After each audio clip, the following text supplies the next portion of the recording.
They thought she was just the quiet wife, a footnote in his story of success. But when he publicly humiliated her in the one place that represented power and glamour, they made a fatal mistake. They never imagined she wouldn't just walk away. They never imagined she'd come back to own it all. If the one who hurt you most thinks you'll always be powerless, would you let them stay comfortable in that belief? Or would you let them watch as you quietly own the very place where they betrayed you? So, let me ask you something that might make your head spin. If the one who humiliated you truly believed you could never fight back, would you quietly accept it? Or would you rewrite the rules and let them live in the shadow of your silent power? Camille Rivers always thought she was living the perfect life. Or at least, the life everyone wanted. The kind of life you saw in glossy magazines and Instagram stories. A smiling husband, a chic apartment, a sparkling social calendar. But the thing about perfection is that it can shatter with just one moment. That moment arrived for Camille on a rainy Thursday night in downtown Chicago. A single decision, one she'd made out of love, unraveled her entire world. She hadn't planned to visit Marcus during his business trip. He'd left that morning in a hurry, kissing her forehead and promising he'd call before bed. Maybe it was the way he wouldn't meet her eyes, or the tired excuse about last-minute meetings. Maybe it was just a woman's intuition. Either way, by 9 p.m., Camille found herself in a taxi headed for the Grand Marcella Hotel, gripping a bottle of his favorite Japanese whiskey. It was a silly, romantic gesture she hoped would bring them back together after weeks of drifting apart. The city was a blur of lights and rain as she watched out the window, her heart racing with hope and dread. She remembered their college days, sneaking cheap bottles into dorm rooms, promising they'd always be each other's forever. But marriage, she'd learned, wasn't a fairy tale. Not when you married a man like Marcus Rivers, a rising star at one of Chicago's most ruthless private equity firms. He was brilliant, charming, and relentless in pursuit of success. And lately, he was more distant than ever. She entered the hotel through the revolving doors, feeling almost like an intruder. The Grand Marcella was a palace of marble and velvet, built for the city's elite. Its lobby bustled with business travelers, tourists, and women in designer dresses with perfect hair. Camille, in her rain-soaked trench coat, felt suddenly small and uncertain. But she forced herself toward the elevators, her heart pounding in her chest. Room 1803. She knew the number by heart. As the elevator climbed, Camille rehearsed what she'd say. Surprise. I missed you. Maybe we can order room service, watch bad movies, and just talk. She wanted things to be right again. She wanted her husband back. But the moment the doors opened on the 18th floor, everything changed. It was quiet, too quiet. She walked down the thick, carpeted hallway, her footsteps barely making a sound. That's when she heard laughter. Two voices. One was Marcus, deep and nervous. The other was unmistakably female, light, mocking, and completely at ease. Camille's stomach twisted. She stopped just outside the door. 1803. She pressed her ear against the wood, holding her breath. You really think she suspects anything? The woman's voice teased. Marcus, please. She probably thinks you're working late again. Some people are just too easy. Camille felt her blood run cold. She heard Marcus mumble something, but she couldn't make out the words. There was a pause, then a giggle, then the unmistakable sound of lips meeting. That was all it took. Her hand trembled as she slid the key card into the lock. The green light flashed. She pushed open the door, and her entire life split down the middle. The suite smelled of expensive perfume and spilled whiskey. Clothes trailed across the floor. A man's dress shirt, a woman's heels. On the king-size bed, tangled in white sheets, were her husband and Alana Pierce.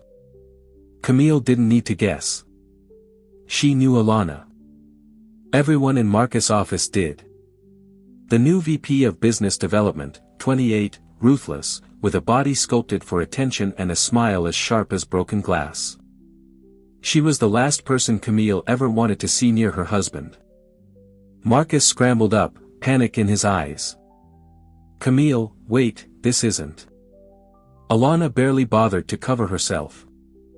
Instead, she looked Camille up and down, sizing her up like an annoying insect. Oh, so you're the wife. You're even more plain than I pictured. She grinned, slipping off the bed with no shame. Sorry, Marcus. Guess your little secret is out. Camille stood frozen, shock pinning her in place. Get out, Alana, Marcus pleaded. But Alana just snorted. Don't worry. She can't stop us, even if she tries. She leaned in, brushing past Camille with a smug smile, her voice low. You really should have seen this coming. You're not in our league. The door slammed behind her, and for the first time, Camille realized she was shaking. Marcus tried to grab her hand. Camille, let me explain. She yanked away. Don't touch me. Her voice was barely above a whisper, but it shook with fury and pain. She stared at him, at the man she thought she knew. How long? She demanded. He hesitated. That told her everything. How long? She said again, louder this time, the words echoing off the hotel's marble and glass. 6 months, he muttered, looking away. 6 months. Half a year of lies. Half a year of her planning dinners, supporting his late nights, worrying he was burning out. All along, he'd been burning their marriage to the ground. Camille, I'm sorry, Marcus said, but she barely heard him. Something cold and clear crystallized inside her. She realized at that moment that everything she had ever done to keep her marriage alive had been a waste. Her pride, her hope, her forgiveness all wasted on a man who'd never valued her. She looked around the room, the hotel suite, the crumpled sheets, the empty whiskey glass. Suddenly, she understood. This wasn't the end of her story. It was the beginning of something else. Something powerful, something that would make them both wish they'd never underestimated her. She didn't cry. Not then. Not in front of Marcus. Not in front of anyone.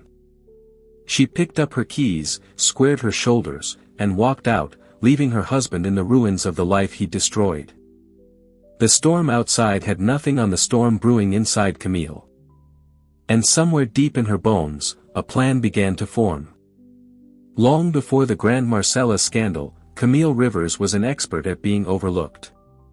It was a skill she'd honed from childhood. Growing up as the quiet middle daughter in a busy suburban home in Evanston, Illinois, her father was a high school math teacher, and her mother managed the chaos of 3 kids, 2 cats, and never enough time. Camille learned early how to make herself small so others could shine. She was the girl who shared her toys, let her siblings take the last slice, and always apologized, even when she wasn't at fault. School was much of the same. The dependable friend, the invisible honor roll student, the one who remembered everyone's birthdays but never had a party thrown for her own. It wasn't that people disliked Camille. Quite the opposite, everyone liked her. She was nice, sweet, predictable. She blended into the background, a reliable shadow in a world that only celebrated the loudest and brightest. It was no surprise then that she gravitated to Marcus Rivers in college. He was magnetic, loud in every way. She was quiet. He was popular, ambitious, already talking about internships and IPOs while most freshmen were figuring out laundry. Camille met him in a business ethics seminar, where she mostly listened and he always took center stage. What drew her in was his confidence. What made her stay was the way he looked at her, like she was the only one who saw him as more than just a future CEO. They started as friends. Late-night study sessions turned into early morning coffee runs. He teased her about her color-coded notes. She rolled her eyes at his reckless optimism. He'd say, "Camille, "You're my good luck charm." And she believed him. She always wanted to be useful, wanted to matter to someone who mattered. When they started dating, it felt like being chosen, like finally someone had seen her. After graduation, while Marcus chased Wall Street dreams, Camille worked quietly in the city's nonprofit sector, raising money for literacy programs and soup kitchens. She loved her work, but it never came with recognition or fancy bonuses. Marcus, on the other hand, scaled the ranks of finance with the same ease he once dominated campus politics. Even then, Camille never minded the difference in paychecks or status. She liked being supportive. She believed that love was a partnership, a team. The years passed in a blur of office holiday parties and friends' weddings. Camille's role as Marcus's wife became a kind of shorthand at every event. She was the gracious hostess, the polite listener, the woman who handled RSVPs and thank you notes. She never challenged Marcus in public, never disagreed at dinner. If people whispered that she was too soft, too plain, or wondered what a man like Marcus saw in a woman like her, she tuned them out. She wore her kindness like armor. But underneath, cracks were forming. Marcus worked later and later. He started taking business trips Camille wasn't invited on. Then came the excuses about networking events and client dinners. She told herself it was the price of loving an ambitious man. That things would get better after his next promotion. After they finally started a family. After. What nobody knew was that Camille had dreams, too. Secret ambitions she'd never dared say aloud. She loved old buildings, the ones with history in their bones and secrets in their walls. She'd taken night classes in architectural history, even got certified as a property manager, but told nobody except her best friend Lena. When she mentioned it to Marcus once, just once on a rare Saturday morning when they actually shared breakfast, he barely looked up from his phone. "Babe, why waste your time on stuff like that? You don't need to work. Just let me take care of you." So Camille folded her dreams away, like the letters she wrote to herself as a kid and hid under her mattress. She let Marcus's ambition fill the space where hers used to live. She was happy to play her part, or so she thought. That night at the Grand Marcella, everything she'd accepted about her life twisted and cracked. The shock of betrayal gave way to a slow-burning rage, a feeling so alien she barely recognized it. How dare they? How dare Marcus take her for granted? How dare Alana Pierce look at her like she was invisible, like her pain was entertainment? How dare the world teach women like her that silence was a virtue and self-sacrifice was love? For the first time in years, Camille allowed herself to feel the weight of her own story. She stood in the rain outside the hotel, not crying, not running, just breathing. She looked up at the glowing sign above the entrance. Grand Marcella. A symbol of luxury, power, and exclusivity, a place for people who mattered. Camille realized with a clarity that almost frightened her that she wanted to matter, too. Not just to Marcus, not just to anyone else, but to herself. She wanted to be seen. She wanted to do something bold, something nobody expected. She wasn't sure what it would be, not yet. But she felt a plan taking shape, a sense of purpose burning beneath her hurt. She pulled out her phone, hands steady now, and texted Lena. "Are you awake? I need to talk. I need to change my life." And for the first time in forever, Camille Rivers was done being overlooked. The Grand Marcella Hotel was not just a hotel. In Chicago's elite circles, it was an institution. A palace built for secrets, power deals, and the kind of luxury that thrived on being seen and being invisible at the same time. People said if you wanted to know who really ran the city, you just needed to sit in the Grand Marcella's gold-draped lobby for an hour and watch who came and went. Senators, CEOs, celebrities, every major scandal seemed to start or end in one of its marble hallways. For Camille Rivers, until now, it had always been a faraway place, something to admire from a distance. She had only been inside once before, years ago, when Marcus was awarded Young Professional of the Year at a glittering charity gala. Back then, she wore a borrowed dress and a nervous smile, feeling both awed and out of place. The air in the ballroom had smelled of orchids and ambition. Women glided in silk and diamonds. Men laughed too loudly over glasses of $100 scotch. Marcus fit in seamlessly. His handshake was firm. His jokes were always just edgy enough to make people remember his name. Camille, meanwhile, stood at the edge of every conversation, mostly forgotten, except when someone needed to ask, "So, what do you do, dear?" She had never forgotten that night. It was the first time she realized that Marcus's world was different from hers. A place where confidence was currency and hesitation meant you'd get trampled. He thrived on it. She endured it. Now, standing in front of the Grand Marcella after her life had collapsed inside its walls, Camille felt both haunted and challenged by that memory. This hotel wasn't just the scene of her heartbreak.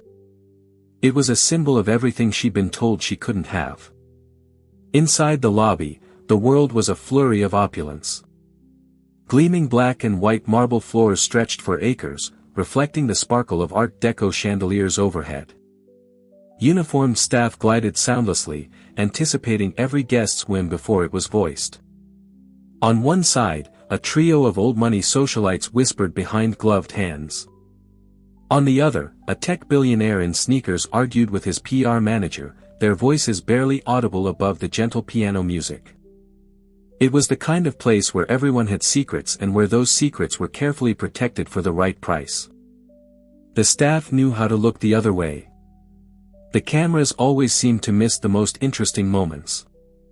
Discretion was the Grand Marcella's most valuable amenity, and nobody paid for it more eagerly than people like Marcus Rivers. After the night of the scandal, word spread quickly through Marcus's circles. Alana Pierce had wasted no time telling her own version of the story. At every rooftop party, every after-hours bar, every boardroom where she could make Camille look small and herself look irresistible. "She walked in on us," Alana would purr to anyone who'd listen. "You should have seen her face. Priceless. Honestly, I almost felt sorry for her." Almost. Marcus, meanwhile, became even more careful, shielding his reputation with excuses and half-truths. "Camille's been struggling lately," he told colleagues with a look of practiced concern. "She's always been sensitive. You know, the pressure got to her." Friends who had once come to their dinner parties suddenly found reasons not to call. Even Camille's own social circle began to shrink. People whispered, some with pity, some with glee. Camille could have retreated. It would have been easy, almost expected. Women in her position usually disappeared, licking their wounds in silence, hoping for a settlement or worse, forgiveness. But Camille wasn't that woman anymore. She was tired of being powerless in a world that ran on connections, money, and appearances. She started coming to the Grand Marcella every day, at first, just to walk the halls and remind herself of what she'd lost. She noticed things most people missed. The way the night manager always nodded to a certain guest. How the doorman remembered the names of regulars. The quiet confidence of the woman who ran the front desk. Camille watched, learned, and waited. One afternoon, she sat alone in the lobby cafe, a cup of overpriced chamomile tea cooling in front of her.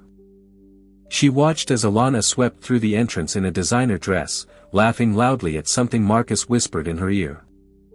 They looked like the perfect couple, the kind people envied and gossiped about.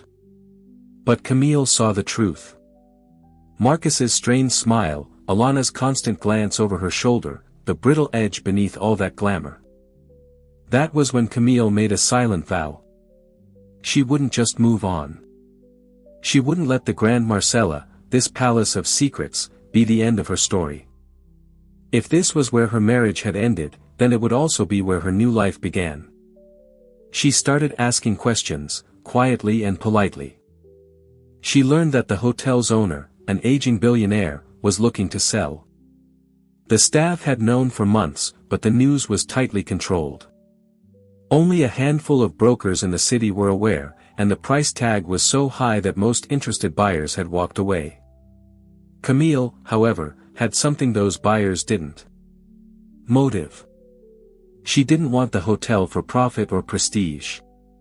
She wanted it for justice, for closure, and for the satisfaction of rewriting her own ending. She called Lena, her best friend, who happened to be a rising star at a private investment firm.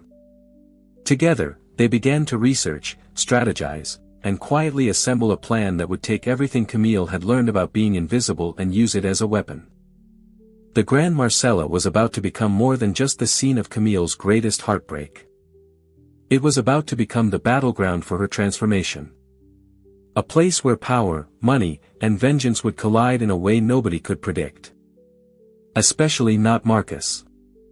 Especially not Alana. If there was one thing Marcus Rivers loved more than success, it was being admired for it. He thrived on recognition. Every handshake, every headline, every sideways glance of envy from his peers. In his mind, life was a game, and he was always 2 moves ahead. Alana Pierce, with her sharp cheekbones and even sharper ambition, was a perfect match for his hunger. To outsiders, they were a power couple in the making. Young, bold, beautiful, and utterly ruthless. After the scandal at the Grand Marcella, neither of them showed an ounce of shame. In fact, they doubled down on their public image. Alana moved into Marcus's luxury apartment within a month. She posted filtered photos from rooftop brunches and gala fundraisers, tagging Marcus with clever captions like, "Building empires together," and "Power is the ultimate aphrodisiac." Marcus, for his part, reveled in the attention. He made sure to be seen at all the right places. The trendiest clubs, exclusive dinners, and of course, the lobby of the Grand Marcella. The hotel had become their unofficial playground, a place to celebrate their victory and parade their relationship for everyone, including Camille, to see. It was at one of the city's most important business galas that the humiliation became public. Camille had debated whether to go. She knew Alana and Marcus would be there, basking in the spotlight. But her friend Lena convinced her. Don't let them take up any more space in your life. This city is yours, too. Show them you're not afraid. The night of the gala, Camille slipped into a classic black dress. Understated but elegant. Her nerves were raw, but she held her head high as she entered the ballroom. The Grand Marcella had pulled out all the stops. Live jazz, towers of champagne, and waiters gliding past with trays of golden hors d'oeuvres. All the city's movers and shakers were in attendance. It didn't take long for Camille to spot them. Marcus and Alana stood at the center of a glittering crowd. Alana's red dress was cut to command attention. Marcus's hand was possessively firm on her waist. When Camille entered the room, Alana was the first to notice. She didn't even try to hide her smirk. "Look who decided to show up," she whispered loudly enough for people nearby to hear. "Did you lose your invitation, Camille, or just your nerve?" A few in the crowd laughed. Marcus shot Camille a smug, dismissive look, a silent warning that she was the outsider now. Camille felt the sting but refused to look away. She crossed the room with quiet dignity, accepting greetings from old acquaintances, pretending not to notice the whispers that followed her. Every word, every sideways glance was another knife in her chest. At one point, Camille found herself standing beside Alana at the bar. The bartender poured champagne for both of them, setting their glasses down with a soft clink. Alana leaned over, her voice cold and sweet. "You know, Camille, there are 2 kinds of women in this world. The ones who make things happen and the ones who watch from the sidelines. I'd hate to see you stuck in the cheap seats forever." Camille bit back her anger. "It's funny, Alana. You talk a lot about power for someone who's only ever borrowed it from other people." For a split second, Alana's smile faltered, but she recovered, tossing her hair and turning back to the crowd. Marcus, meanwhile, was working the room. He shook hands, made deals, and introduced Alana as his inspiration. The message was clear. Camille was the past. Alana was the future. It was cruel and intentional, a final act of erasure. The other guests played along, some with pity, some with open delight at the drama unfolding in real time. Later, during the gala's silent auction, Alana made her boldest move yet. She announced she'd be bidding on a luxury vacation package, the same one Camille and Marcus had won together 2 years before, back when they were still a couple. "Marcus and I love the Maldives," she gushed to the crowd, giving Camille a pointed look. "I hear it's best enjoyed with the right company." The entire ballroom erupted in laughter. Camille felt the humiliation rise up, hot and suffocating. This wasn't just about losing her marriage. It was about being shamed for believing in love, for trusting the wrong people, for daring to think she belonged in their world at all. She stepped outside onto the terrace, gulping the cold night air. For a moment, she let herself cry, silent tears slipping down her cheeks. She wasn't just heartbroken. She was angry. Angry at Marcus, at Alana, at every person who saw her pain as entertainment. Angry at herself for being so easy to erase. That night, something inside her hardened. She realized she couldn't win by playing by their rules. She would have to invent her own. Camille stared up at the glowing hotel windows. Each one a secret. Each one a story. If Marcus and Alana wanted to rule this world, they'd have to do it on her terms. What they didn't know was that Camille had started the process of making a bid on the Grand Marcella itself. With Lena's help, she was quietly assembling a team of investors, lawyers, and advisors. She'd kept it secret, even from her family. It was risky, maybe even foolish, but for the first time since the betrayal, she felt a flicker of hope. If she could pull this off, she wouldn't just reclaim her dignity. She'd change the rules of the game forever. If the city's high society had a favorite pastime, it was gossip. And nothing fueled it like a public spectacle. That's exactly what Camille Rivers became after the Grand Marcella Gala.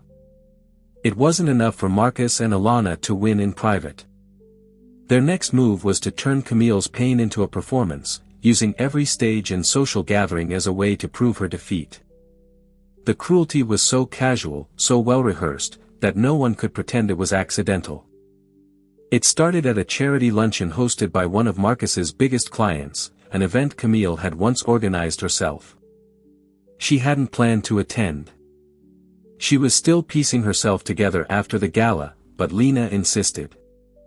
"You deserve to be seen, Camille. You can't hide forever," her friend said, handing her a navy dress that fit like armor. Camille tried to keep her head up as she walked into the sunlit ballroom. The usual crowd was there. Politicians, donors, corporate wives. She could feel their eyes on her. Some pitying, some hungry for drama. Marcus and Alana arrived fashionably late, as always, making a show of greeting everyone with dazzling smiles. When they reached Camille's table, Alana paused, taking a long look at Camille's outfit. "Oh, you look comfortable," she said, her lips curled in a mocking half-smile. "I guess not everyone needs couture to feel special." A few guests stifled their laughter. Camille tried to ignore it, focusing on her salad and small talk. But Alana wasn't done. "You know," she said, raising her voice just enough for the whole table to hear, "Marcus and I were just saying how grateful we are for people like you. It's so important for the rest of us to remember where we came from. Some people never really leave behind their roots, do they?" Marcus squeezed Alana's hand, grinning at the implied insult. Camille could feel her cheeks burning, her hands trembling. She wanted to disappear, but she refused to give Alana the satisfaction of seeing her cry. Instead, she forced a polite smile and excused herself, heading for the powder room. The whispers followed her down the hallway like a shadow. Inside the bathroom, she locked herself in a stall and pressed her forehead against the cool metal door. The humiliation was suffocating. She could hear Alana's voice echoing in her mind. Every insult, every cruel giggle. Camille wondered if it would ever stop hurting, if there was any way to reclaim her dignity after being stripped bare in front of the people she once called friends. The truth was, Camille had always played by the rules. She was kind, honest, forgiving to a fault. She believed if she just did the right thing, the world would be fair. Now, all that goodness felt like a weakness, something Alana and Marcus could exploit for their own entertainment. After the luncheon, things got worse. Word of Camille's meltdown in the bathroom spread fast, exaggerated with every retelling. Some said she'd been sobbing. Others claimed she'd thrown up. The details didn't matter. What mattered was the narrative. Camille Rivers, discarded wife. Humiliated and alone. Marcus capitalized on it, telling anyone who asked that he tried to help, but Camille was too fragile for his new life. Alana added fuel to the fire, posting cryptic messages online about rising above haters and embracing new beginnings. Every like, every comment was another twist of the knife. Camille retreated, limiting her outings to grocery runs and late-night walks. Even at home, the pain lingered. She couldn't eat. She barely slept. Her apartment felt too big and too empty, a monument to everything she'd lost. Friends called, but she let most of the calls go to voicemail. She didn't have the energy to pretend she was okay. One night, she sat alone in the dark, staring at the city lights outside her window. She let herself cry, really cry, for the first time since the hotel. It wasn't just sadness. It was grief for the woman she used to be, for the life she'd built and lost. For all the dreams she'd put on hold for Marcus's sake. But in the quiet aftermath of her sobs, something else stirred inside her. Anger. Not just at Marcus and Alana, but at herself for letting them dictate her worth. She remembered her mother's words, whispered years ago on a different bad night. You can't control what people do to you, but you can control how you answer them. Don't let them turn you into someone you're not. Camille sat up, wiping her tears. She realized she was done waiting for permission to heal. She was done playing the victim in someone else's story. If Marcus and Alana wanted a spectacle, she would give them one they'd never forget. The very next day, Camille put on her best suit and marched into Lena's office. I'm done hiding, she said, her voice steady. Let's finish what we started. I want the Grand Marcella. I want them to see what happens when the woman they threw away refuses to disappear. Lena smiled, pride shining in her eyes. Welcome back, Camille. Let's make them regret ever underestimating you. The world thought Camille Rivers was broken, but she was about to show everyone, including herself, just how wrong they were. After the humiliation at the charity luncheon, Camille Rivers found herself drifting through the days like a ghost in her own life. She went through the motions showering, making coffee, scrolling mindlessly through her phone, but none of it felt real. Her world had shrunk to the quiet confines of her apartment, the persistent ache in her chest, and the humiliating memory of laughter at her expense. Shame and self-doubt clung to her like a second skin. She avoided her reflection, afraid of the woman she'd see.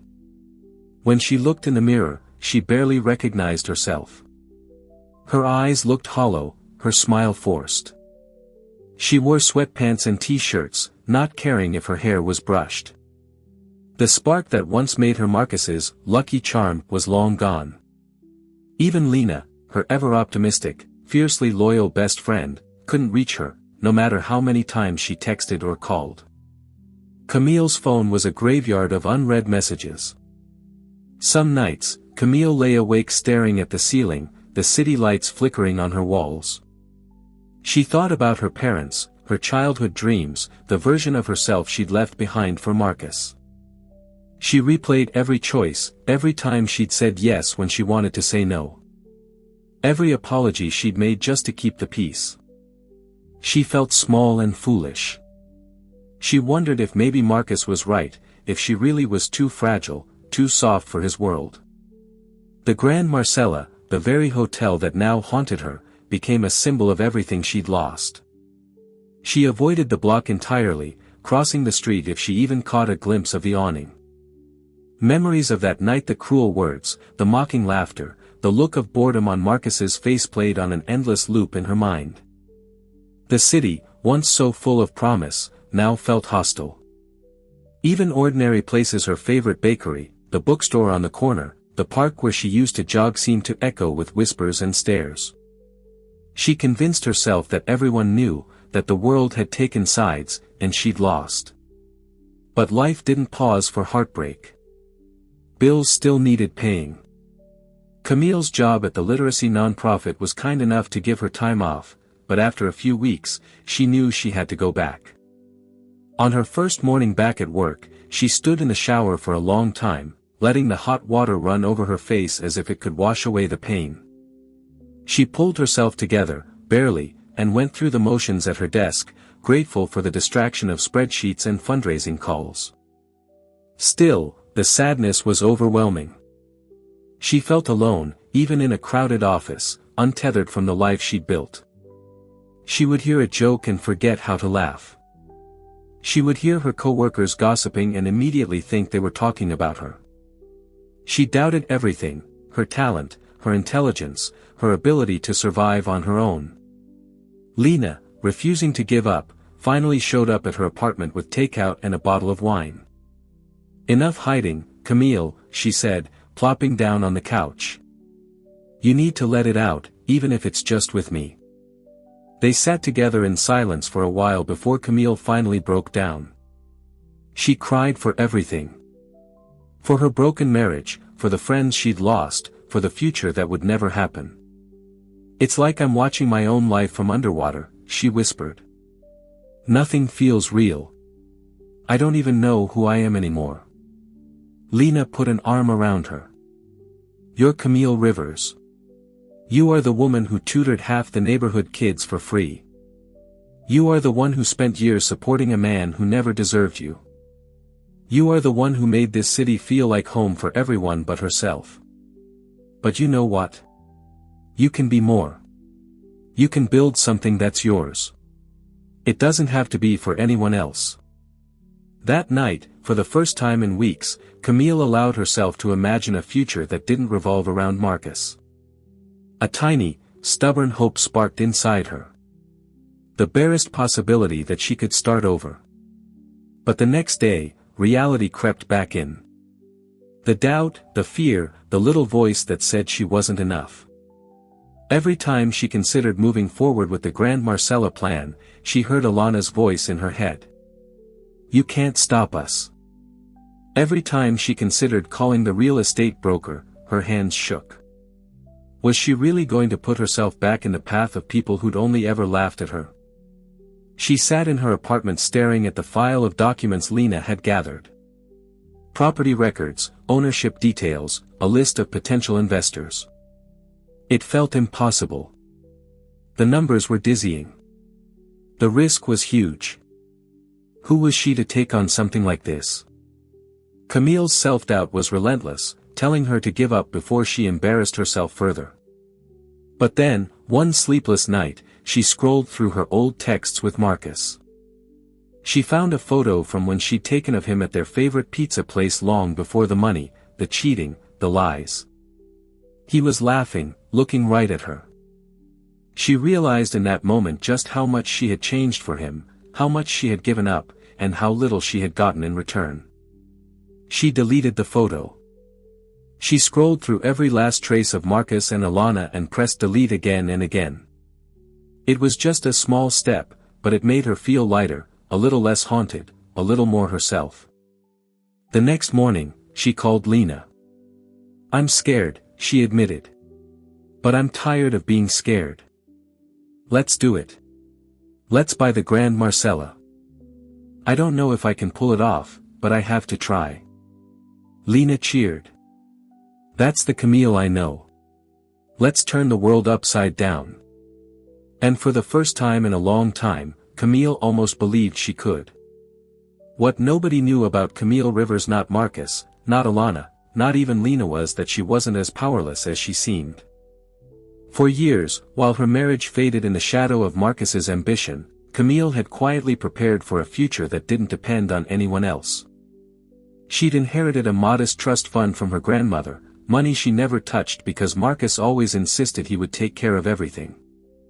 She also had a rare gift for reading people, for remembering every name, every story, every whispered piece of gossip that others dismissed. After hitting rock bottom, Camille's quiet determination became a force.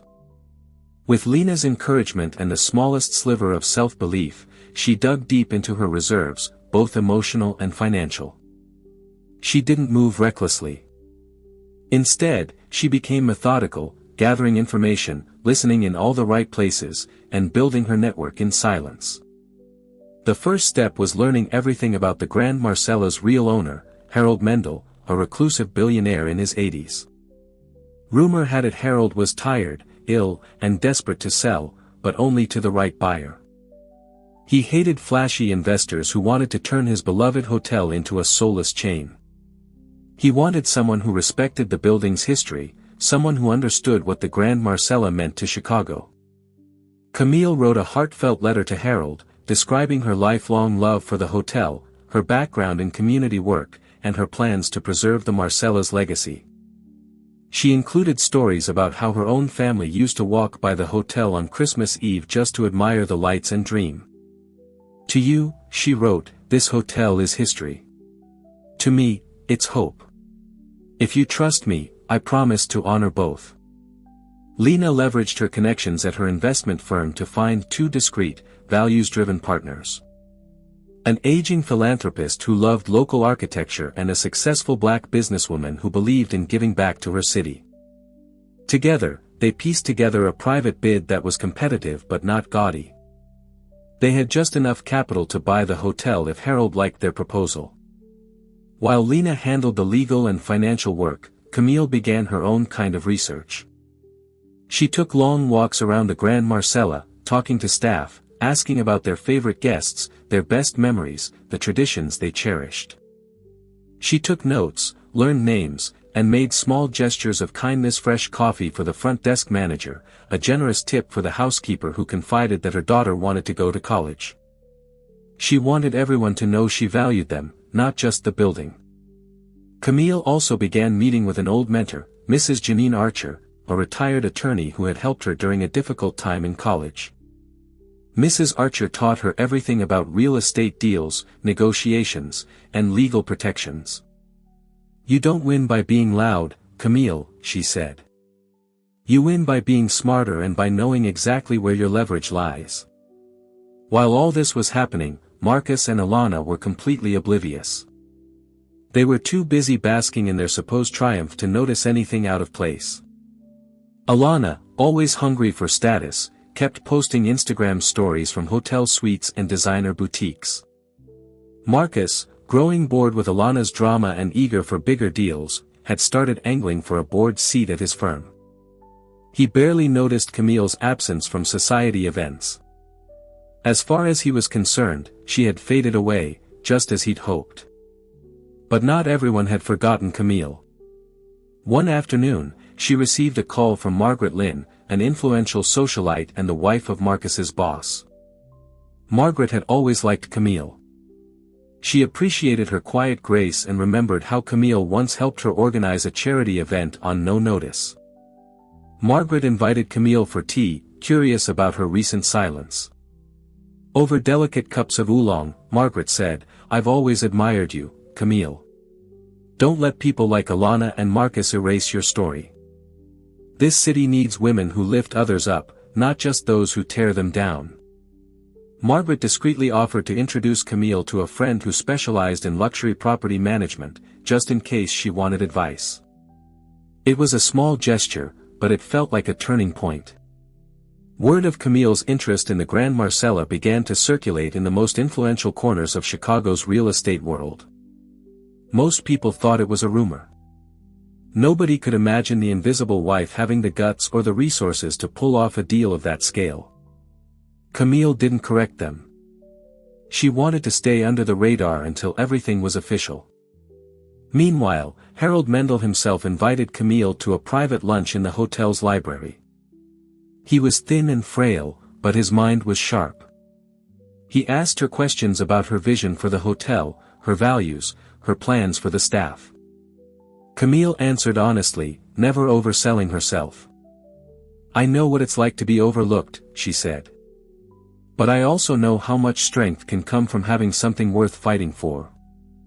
By the end of the meeting, Harold smiled and squeezed her hand.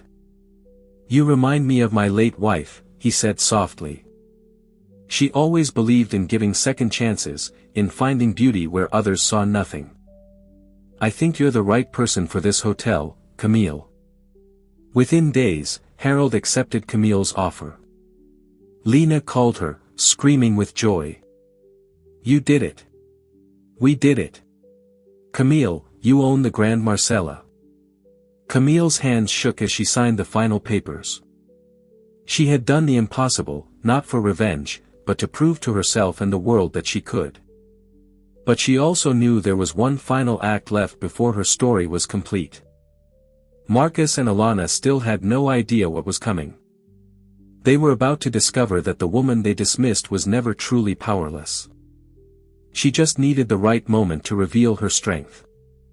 For most of her adult life, Camille Rivers had been a background character in her own story. But once the ink dried on the contract for the Grand Marcella, everything changed. The woman who had once apologized for taking up space was now in command of the city's most iconic hotel. And for the first time in years, she was in command of her own fate. Her transformation didn't happen overnight. The first step was a quiet one. She moved out of the apartment she had shared with Marcus, leaving behind all the memories and pain. She found a sunlit loft in the West Loop, filled it with fresh flowers, and unpacked boxes of books she hadn't opened in years.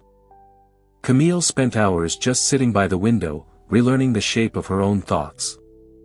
For the first time, the silence was hers alone, and it felt good. She changed her wardrobe, too.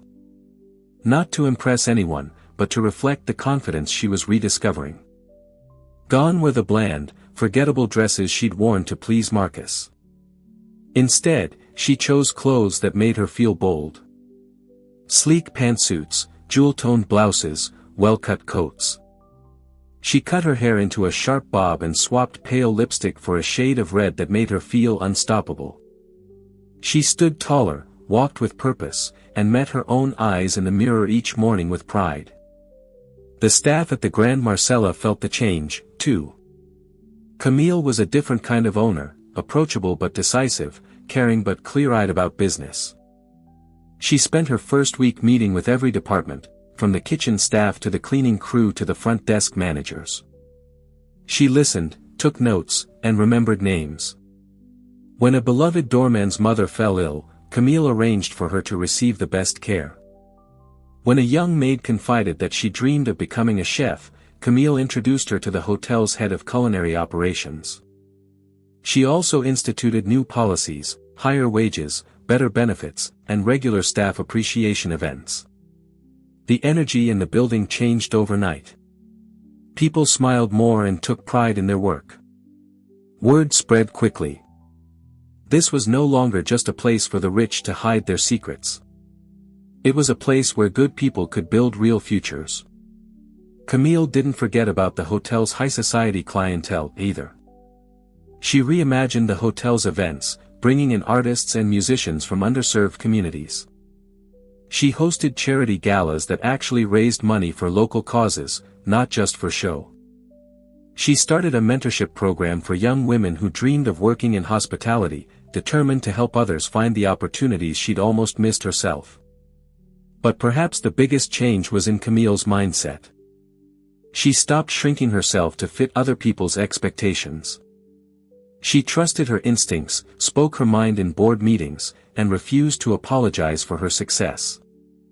When her investors questioned her ideas, she stood her ground and backed her vision with data and results.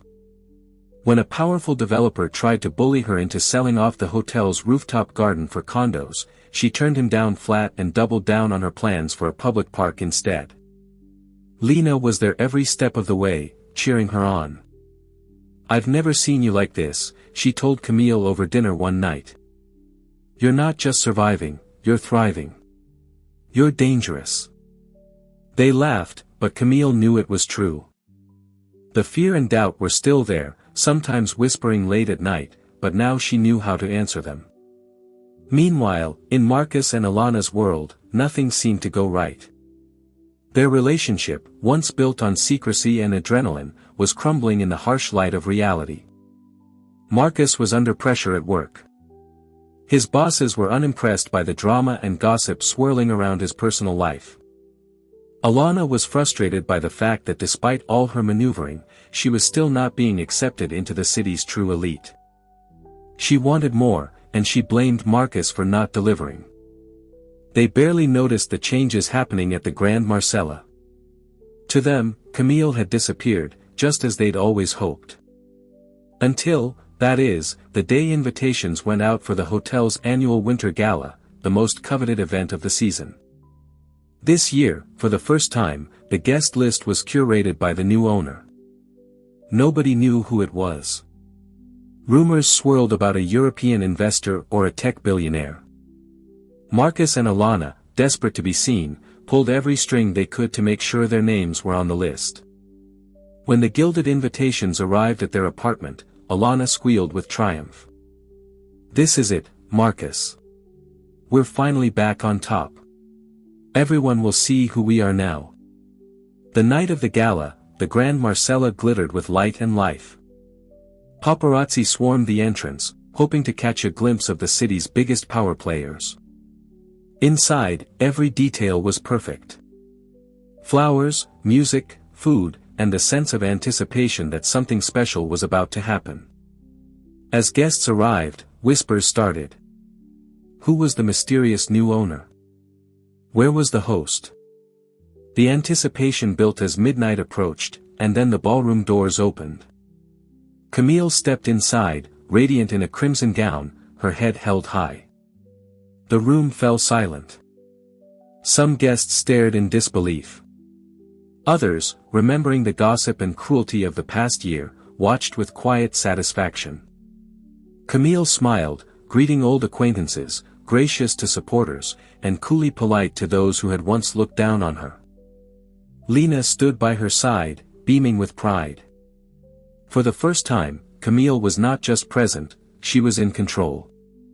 When Marcus and Alana arrived, late as always, they saw Camille from across the room. Marcus's jaw dropped. Alana went pale.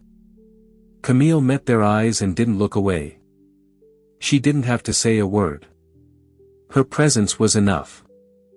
By the end of the evening, everyone in Chicago knew the woman they'd overlooked had become the most powerful person in the room. And this was only the beginning. The Grand Marcella's annual winter gala had always been a stage for the city's elite. A place where alliances were forged, fortunes discussed, and status broadcast with every diamond and glass of champagne. But nobody was prepared for the show Camille Rivers was about to give them. The night would be talked about for years, not for its luxury, but for its seismic shift in power. Camille moved through the ballroom like she owned the place, because now, she did. Old friends approached her, some sheepish, some awed. She greeted them with poise, never forgetting how quickly they'd turned their backs when her life fell apart. Lena stayed close, quietly ensuring that no one cornered Camille for gossip or apologies that were too little, too late. The rumor mill churned with theories about the new owner. People speculated in hushed voices, watching as Camille gracefully accepted congratulations for looking well and coming out the other side.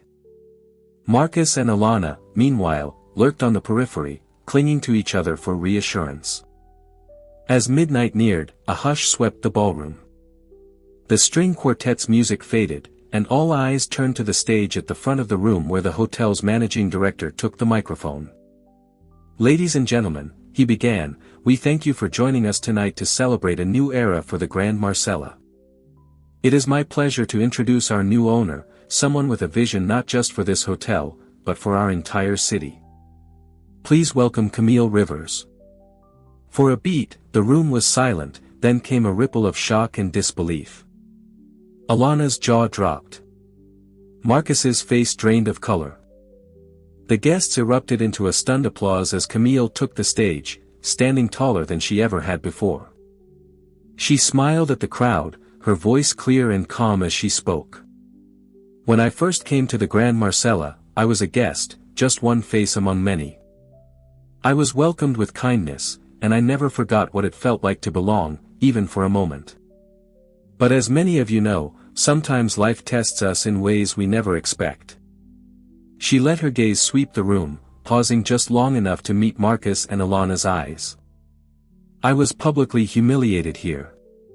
I was laughed at, betrayed, and told quite directly that I didn't belong.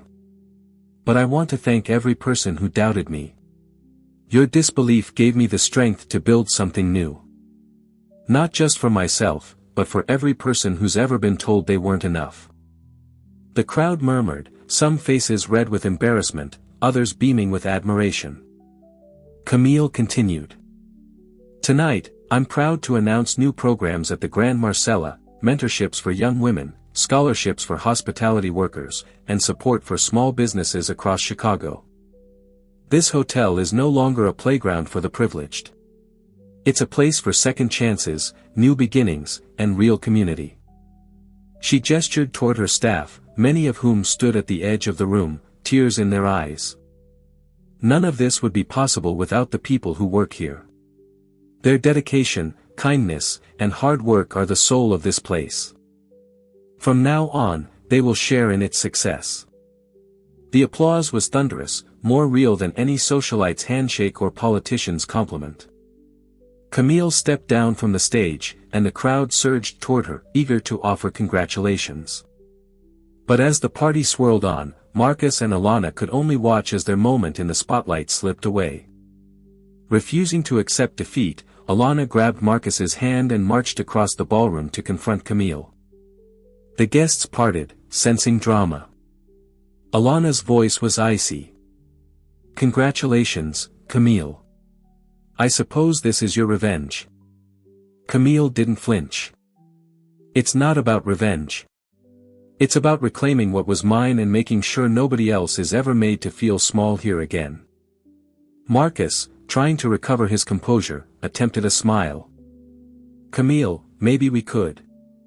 But Camille cut him off, her voice steady. You had every chance, Marcus.